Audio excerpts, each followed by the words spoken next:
o ciclo do nosso Mantra Yoga foi concluído, e agora nós vamos entrar numa outra etapa, que é a etapa da metafísica, né? Que já seria, então, a investigação, não é?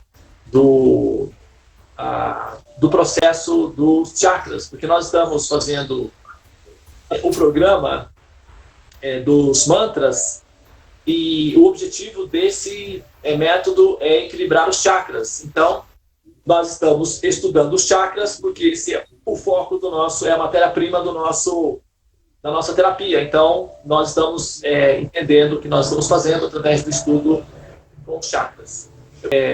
Olha só, eu vou dar sequência aqui no que nós estávamos falando ontem. Faltou eu deixei para trás um detalhe, você lembra, Tulsi? Que ficou para continuar hoje?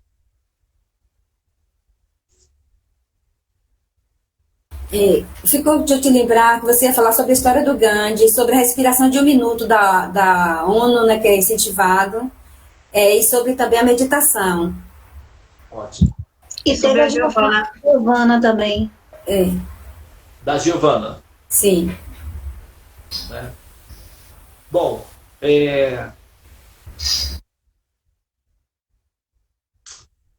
então eu vou... A história do Gandhi, né, está relacionada com esse trabalho que a gente está fazendo com as células, né? E isso tem a ver com o processo relacionado com o Vishuddhi Chakra, que são processos de comunicação. O desafio, não o desafio, mas a meta máxima, a meta suprema, o objetivo a ser alcançado na série Vishuddha Chakra é falar a verdade. Ser integral entre o discurso e o comportamento do corpo, que é o equivalente da neurose produzida pela hipocrisia, né? Assim, em termos gerais, nós chamamos isso de hipocrisia. Mas, na psicologia, isso é uma patologia conhecida como neurose. E, entre os sábios, isso é conhecido normalmente como condicionamento, né? Ilusão. No condicionamento, na ilusão, o ser tem a falsa sensação de que é completo em si, e o simples fato de ter entendimento intelectual do assunto já automaticamente faz dele um conhecedor do tema. Então, é muito comum que a pessoa professe uma verdade e, na prática do comportamento, do movimento, ela tem uma atitude incoerente em relação ao discurso que ela está fazendo, né? E o exemplo que se dá, por exemplo, dos sábios védicos para esse tipo de comportamento eu dei uma metáfora, né? Normalmente são os sábios budistas que falam assim, que o homem que fala um discurso e caminha de uma maneira contrária é semelhante a uma colher que toca na sopa, mas não experimenta o sabor da sopa. Srila Prabhupada costumava dava a metáfora de lamber a garrafa. Alguém está diante de uma garrafa de mel e, ao desejar desfrutar do sabor do mel, lambe a garrafa sem abri-la. Então, ele toca no mel e não toca ao mesmo tempo. Ele não sente o sabor do mel, embora de posse do mel. Então, os conhecimentos, eles não são propriedades humanas. Os conhecimentos, normalmente, eles são fruto da interação, da observação humana. E para que os conhecimentos sejam reais, é necessário que a pessoa desenvolva o modo chamado Sattva Guna, que é o modo da bondade, que ela se eleve de tamas, ignorância, raja, paixão, e alcance a plataforma do modo da bondade, que é quando ela, de fato, chega à plataforma de Vijnana. Jnana significa conhecimento. Por isso que tem movimentos conhecidos como gnose, que a origem da palavra gnose é o termo sânscrito para jnana, que significa conhecimento. Os gregos utilizaram essa palavra para gerar uma outra palavra, que é a ignição, que significa aquilo que produz luz, ou ignio, que significa incandescente ou iluminado. Vem de jnana, que significa conhecimento. E o termo gnose ou ignorância, todos esses termos são originários do sânscrito original, que é para jnana. Ou cognoscível, por exemplo, vem daí, do termo jnana. E também a ignorância, que significa ausência de jnana, ou ausência de conhecimento. Então, o conhecimento na sua primeira fase é uma informação. Na sua fase madura, que é a sua fase final, ele se transforma em vijnana, que significa sabedoria, ou conhecimento experimentado. E no Vishuddha Chakra, quando a alma, a consciência, ela está transitando nesse chakra, ela está aprendendo a ser coerente entre o seu discurso e as suas atitudes. Nós aprendemos que quando o ser começa a tomar consciência da própria existência, ela então passa a lutar pela sobrevivência e a tentar estabelecer a si mesma como sendo uma personalidade reconhecível dentro do grupo. E aí esse é o Manipura. Então, as pessoas passam a dominar umas às outras, e elas querem estabelecer a sua própria personalidade como sendo um princípio existencial, porque elas necessitam imensamente de sentir que existem, e estabelecer a sua própria personalidade significa uma referência de existência. E por isso elas começam então a lutar umas com as outras, para então estabelecer a sua própria personalidade como sendo um princípio de existência. É uma tentativa de se entender, e o recurso utilizado será o poder, e daí então gerará-se muitos sofrimentos, e aí nós temos a repressão para os sofrimentos, que é o sistema de segurança conhecido como karma, que lapida o ser até o ponto de ele cansar-se e eventualmente buscar libertar-se do estresse causado pela manutenção da disputa pelo poder, e ela então vai buscar a paz, a reclusão, o retiro das batalhas, como um rei cansado, né, que quer a paz, que não quer mais a guerra. E nesse momento, esse rei cansado começa a conjecturar sobre o sentido da existência, e eventualmente ele começa a perceber a inutilidade dos processos. Eu me lembro que eu era criança, né, quando eu comecei a fazer, acho que a 5ª série, e eu peguei um poema de um soldado que vinha da guerra, e esse poema entrou no meu coração, nunca mais saiu. E o soldado, eu me lembro um pedacinho do poema que dizia assim: ó meu Deus, por mais que... Porque ele foi condecorado com uma medalha, né? O soldado voltou com uma medalha. Por mais que tenha sido valida essa batalha, volto magoado da guerra. Matar o meu inimigo, matou a mim mesmo. Agora eu sou glorificado, mas diante de mim, para mim mesmo, volto como um ser magoado.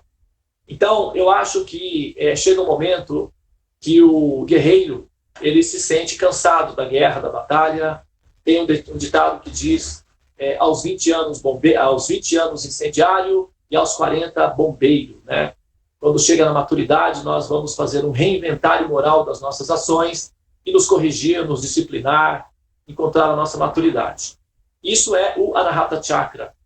Quando o ser está no Manipura Chakra, é o equivalente de um jovem de 20 anos, incendiário, partindo para a guerra, desejoso de, conquistar e destruir alguma coisa assim.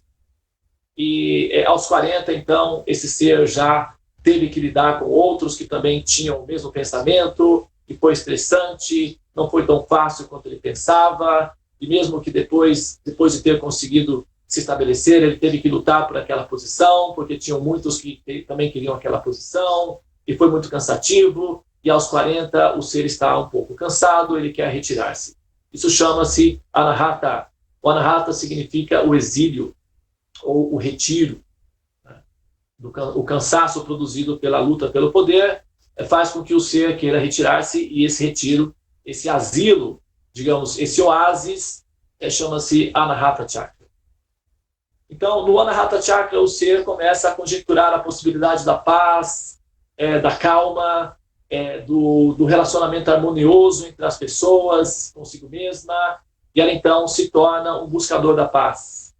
Eventualmente, esse ser acaba entendendo que a paz não é um processo individual, é um processo coletivo, e que na medida em que ele ignora a humanidade, a própria paz dele está considerada, digamos, instável. Como, por exemplo, uma pessoa que mora num bairro muito bom, num apartamento muito bom, mas ao lado de uma favela, a segurança dele está em risco.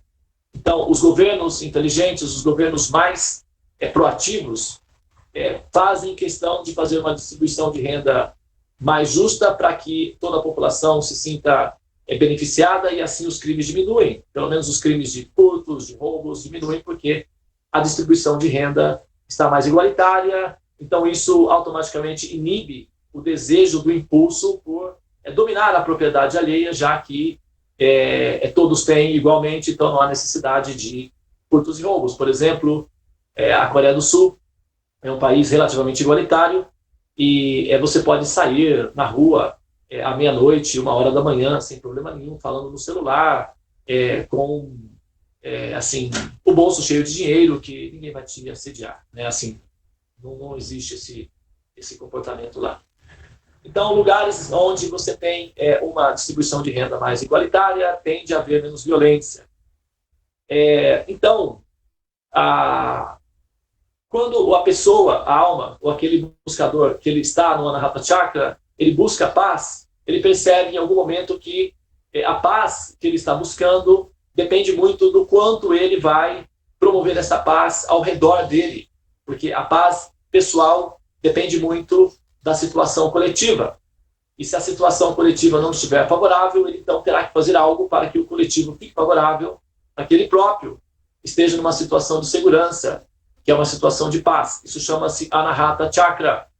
E nessa fase, o ser necessariamente precisará cultivar princípios de empatia, que significa entender a situação do outro, do ponto de vista do quanto o outro sofre com relação aos nossos próprios egoísmos e comportamentos narcisistas, ou até mesmo comportamentos altamente centrados na necessidade pessoal, e ignorando as outras pessoas de forma irracional. E isso é o desafio do Anahata Chakra, que é justamente libertar-se do egoísmo e, em função da paz que se quer, agir com altruísmo.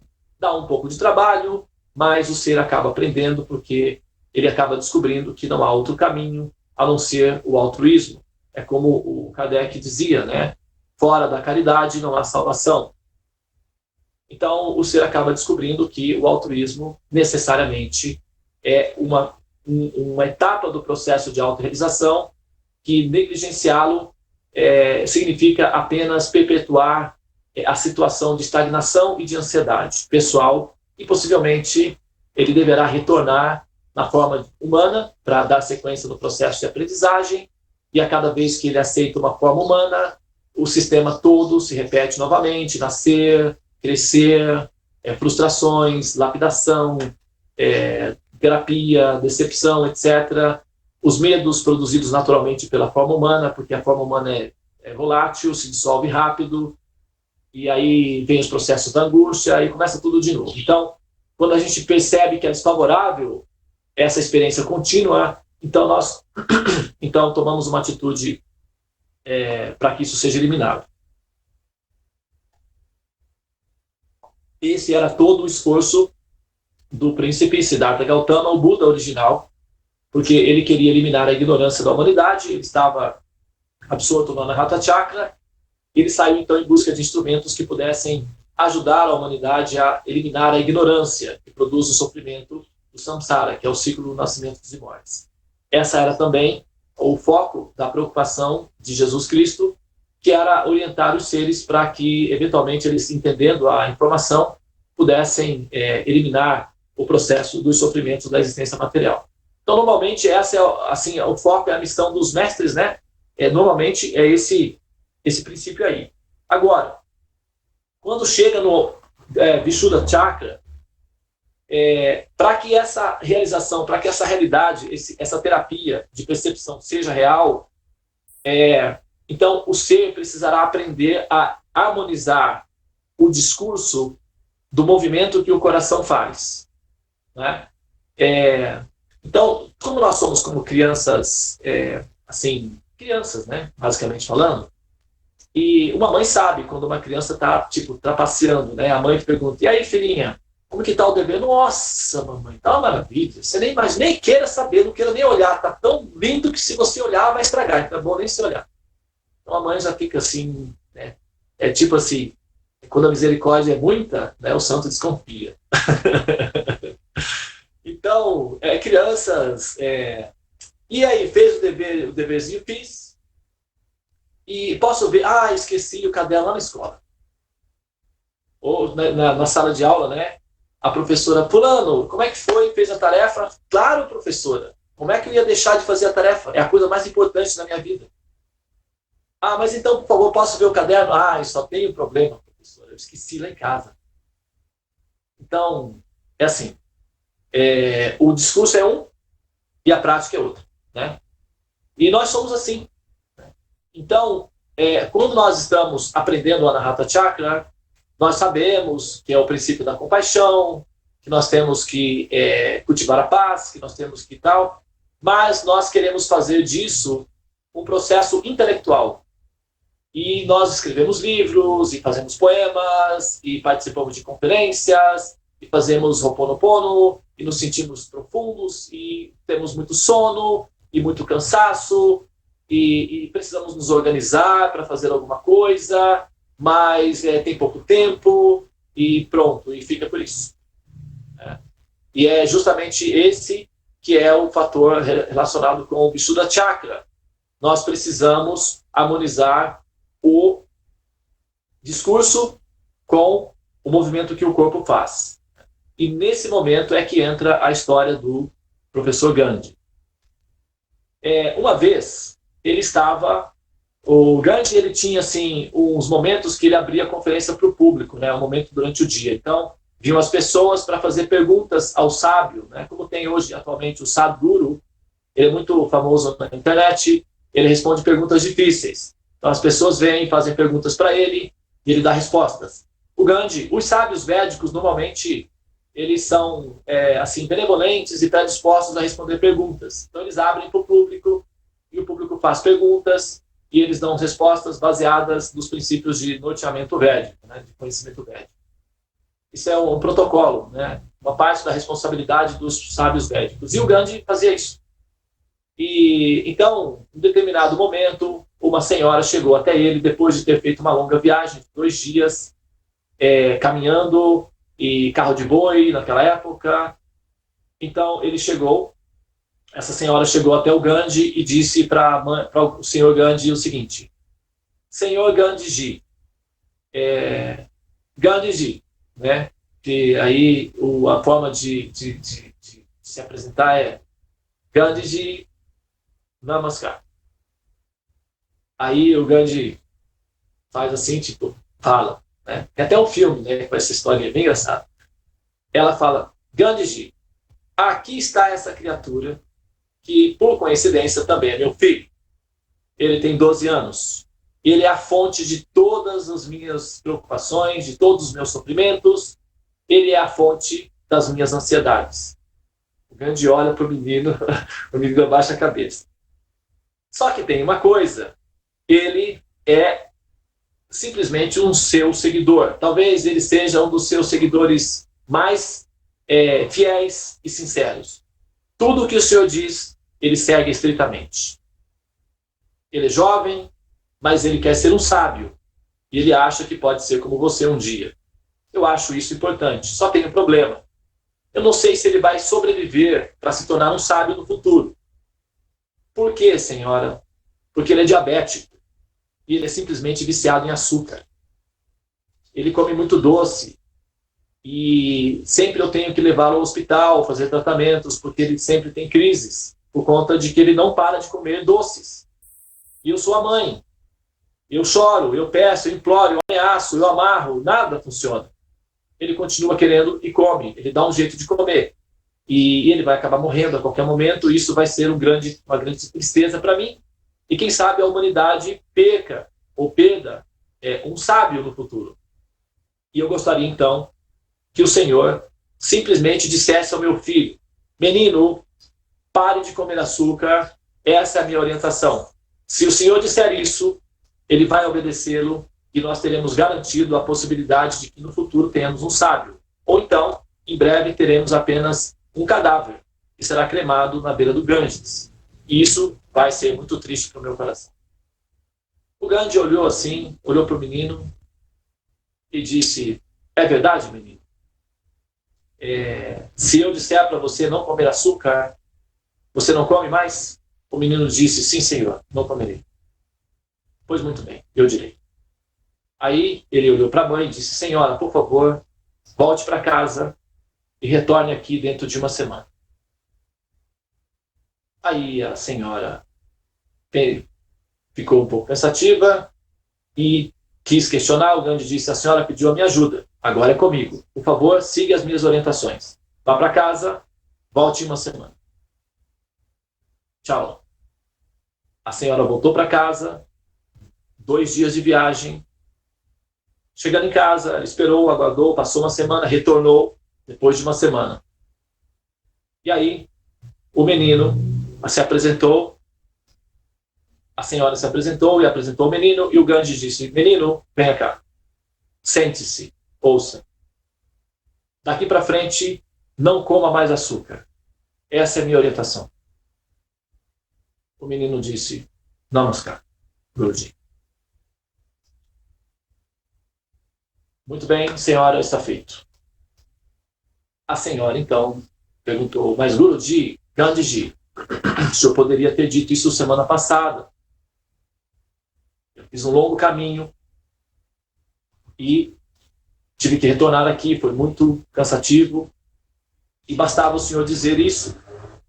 Eu estou curiosa para saber por que o senhor fez com que eu voltasse para casa e retornasse aqui depois de uma semana. É apenas para dizer aquilo que já poderia ter sido dito semana passada. E Gandhi respondeu para ela o seguinte: minha senhora, é que semana passada eu também comi açúcar. Então não tinha autoridade para pedir para o seu filho não comer. Eu precisei de prazo para me adaptar. Então, durante essa semana, eu providenciei para não comer açúcar, e agora eu tenho autoridade para orientar o seu filho a não fazê-lo. O mestre que ensina uma coisa e faz outra não é digno de ser recebido entre os sábios. Esse não é o meu caso. Portanto, eu estou autorizado. Não como mais açúcar. E você, menino, também não. O menino: Acha Guruji, acha. E pronto. Ficou resolvido assim. Bom, então, essa história nos ensina, não é, a necessidade que nós temos de equilibrar os nossos discursos com a nossa prática, para que isso se transforme em sabedoria e para que nós sejamos reconhecidos entre os sábios como sendo aqueles que estão, ao menos, tentando serem sábios e que não estão tentando, bajular os sábios. Porque falar muito dos conhecimentos e cultivar a ignorância significa bajulação. E os sábios percebem claramente que bajuladores são egoístas, eles são insensíveis, eles são parasitas realmente, e são causadores de sofrimentos. Porque bajuladores, quando eles perdem o interesse na pessoa bajulada, eles simplesmente viram as costas sem nenhuma consideração, simplesmente desaparecem. E quando eles são questionados o porquê desapareceram, eles simplesmente dizem, eu tenho outro caminho. Encontrei um novo conhecimento, um novo caminho, eu estou numa outra direção. Todos nós somos unidos, universais. Isso é o comportamento de um bajulador, porque eles simplesmente estão adorando a si mesmos e, por acaso, eles encontram um assim chamado mestre para fazer parte da ilusão de que eles são grandes personalidades, e para isso eles precisam de um mestre, para chamar de mestre, né? E com isso eles satisfazem a ilusão de que estão, enfim, no caminho de terem conhecimento. E essa ilusão é muito facilmente reconhecida por mestres autênticos. Bajuladores são muito facilmente reconhecidos ou percebidos pelos mestres autênticos. O mestre autêntico reconhece um discípulo autêntico. Um discípulo autêntico reconhece um mestre autêntico. Um discípulo bajulador se aproximará do mestre para que o mestre se responsabilize pelo sucesso da evolução dessa pessoa. O mestre não tem nenhuma responsabilidade pela evolução do ser. O mestre é um orientador, ele é um professor, ele é um pedagogo. A função do mestre é orientar. A função do aprendiz é aprender, porque ele será o próximo mestre. E as pessoas que são muito orgulhosas, elas são intolerantes. Então, elas não suportam orientações dos mestres e ficam sensíveis, com o ego ferido facilmente, e se afastam do mestre, acusando de autoritarismo, de pretensão e de arrogância. E esses aprendizes, na verdade, eles são simplesmente, na maioria dos casos, canistas, autoadoradores, que querem fazer do mestre uma muleta para que eles se sintam conectados, né, de alguma forma. Mas eles acabam caindo facilmente, eles são vulneráveis e acabam caindo facilmente. Porque eles ainda estão tentando, né, harmonizar-se entre o discurso e o comportamento. E enquanto isso não acontece, o discurso é um e o comportamento é outro. Então, no Vishuddha Chakra, nós aprendemos a nos tornar seguidores autênticos, discípulos autênticos, porque somente discípulos autênticos terão mestres autênticos. Eu vou passar um pouquinho mais hoje, tá, pessoal? São 8h09, eu vou até 8h15, porque eu entrei atrasado, então eu quero aproveitar o tempo e concluir esse raciocínio.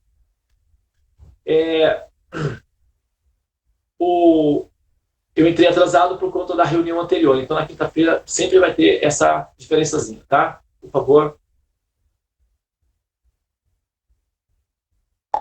Então, nós precisamos ser aprendizes autênticos e colocar em prática os conhecimentos que são oferecidos, porque enquanto nós ficarmos apenas na plataforma de consumidores dos conhecimentos dos mestres, significa que nós estamos apenas recebendo. Como é que nós vamos oferecer de volta? Não é? Então, a gente precisa fazer um exercício de falar a verdade, de comunicar a verdade, e professar essa verdade e colocar essa verdade na prática.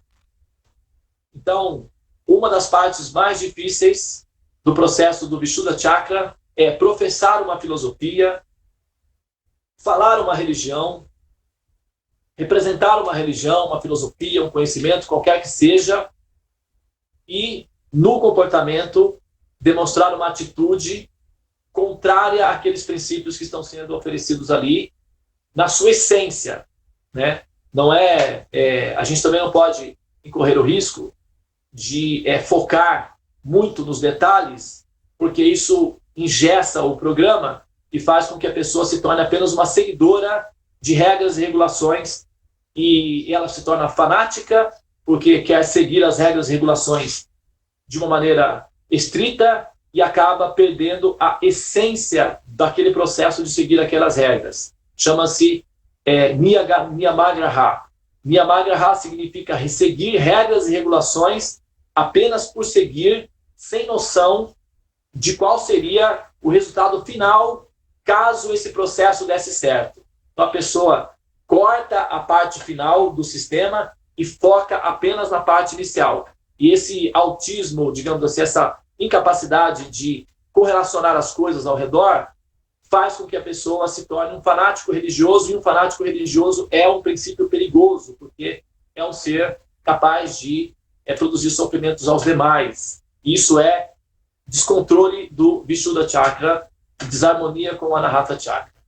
É dito que, vou terminar agora, o mestre aponta a lua, o tolo enxerga a ponta do dedo. Isso significa que o mestre aponta a essência, que é o princípio do desenvolvimento da compaixão e do amor ao Supremo.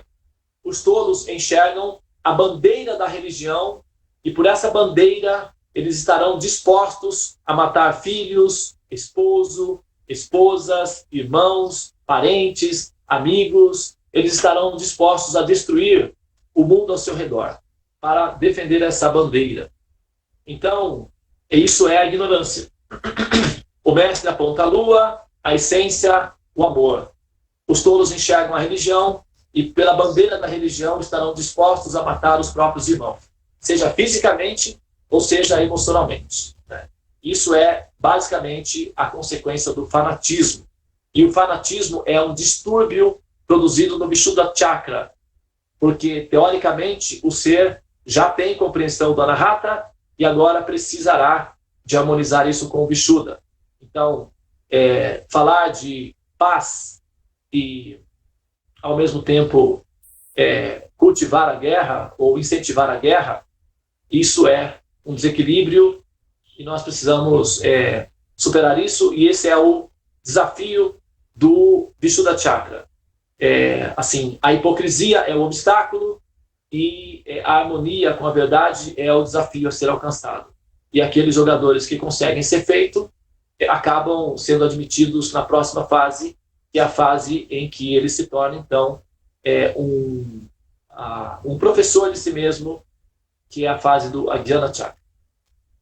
O mestre de si próprio, né? Que é o Jnana Chakra, o Ajnana Chakra. Muito bem, então eu vou parar por aqui. Aqueles que tiverem perguntas, comentários, eu não vou mencionar a Giovana hoje, eu vou deixar isso para amanhã e a gente vai ter tempo para fazer, tá bem?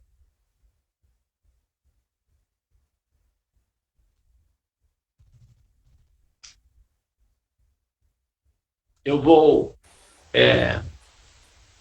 mencionar aqui, então, as pessoas que participaram dessa conferência. Ficaram, então, a Anali, o Bhakta Gandiva, a Iana Simões, a Gi, o Hardwin, a Joana, a Caromila, a Karuna, a Govinda Lila, a Lívia Santana, a Manuela Vasconcelos, a Mariana Cristina, a Nancy Oliveira, a Raquel Rezende, a Renata, o Rômulo, a Tula Cipuja e a Madhavi, que está lá nos Estados Unidos, né? Muito bem. Hoje nós tivemos, o pico, né? Nós estamos acompanhando uma estatística, né, Tula? Nós tivemos um pico hoje de, acho que 28 pessoas, né, na sala. Amanhã, sexta-feira, a tendência é isso cair.